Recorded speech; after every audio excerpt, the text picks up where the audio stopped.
কত সাইজ আছে, কতটা লম্বা আছে, কতটা মোটা আছে। তো ভিডিওটা না টেনে পুরোটা ভিডিও দেখবেন অনুরোধ রইল। এবং কোন কন্ডমটা কীভাবে ব্যবহার করবেন, কোনটা কীভাবে ব্যবহার করলে আপনারা কতটা উপকৃত হবেন, সেটা বিস্তারিত আজকে আমি আলোচনা আপনাদের সাথে করবো ইনশাআল্লাহ। তো প্রথমে দেখতে পাচ্ছেন আমার সামনে বেশ অনেকগুলি প্রোডাক্ট আছে।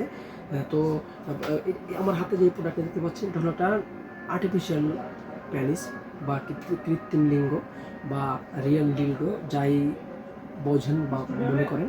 এই প্রোডাক্ট এরকম একটি প্রোডাক্ট দাঁড়াই থাকবে। দেখেন এটা এখন যত টানেন এটা ছোটার কোনো সুযোগ নেই। দেখেন যত টানেন এটা ছুটবে না, এটা ছুটানোর কোনো শক্তি কারো নাই। দেখেন এইটা এইভাবে ব্যবহার করতে পারবেন। এটা যত খুশি তত আপনারা এটা ব্যবহার করতে পারবেন। দেখেন এটা কিন্তু কাঠ, আমার এটা কিন্তু কাঠের ভিতরে কতটা শক্ত হবে, এটা আটকে গেছে বা তোলার জন্য এইভাবে তুলতে হবে। ব্যাস উঠে গেল। এরকম এইটা আপনি ওয়ালে বা ফ্লোরে টাইলসে আপনি রাইখা ব্যবহার করতে পারবেন।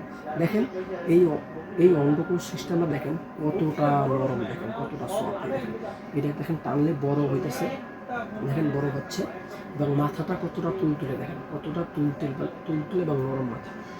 আবার এটার লম্বাটা দেখেন, এটা আমি এটা দেখাচ্ছি, এটা লম্বাটা দেখেন কতখানি লম্বা।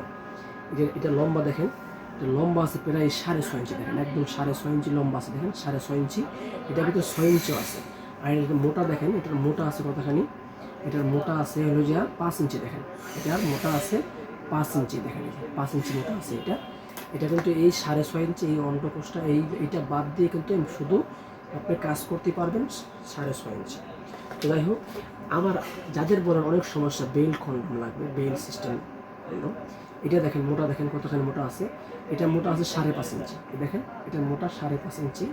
এটা লম্বা আছে কত ইঞ্চি লম্বা আছে দেখি একটু, লম্বা আছে আপনার 6.5 ইঞ্চি। এটাও 6.5 ইঞ্চি লম্বা আছে। দেখেন এটাও 6.5 ইঞ্চি লম্বা আছে। দেখেন এটা 7 ইঞ্চি লম্বা। দেখেন দুঃখিত, এটা পুরো 7 ইঞ্চি লম্বা। বেল সিস্টেম থেকে 7 ইঞ্চি লম্বা।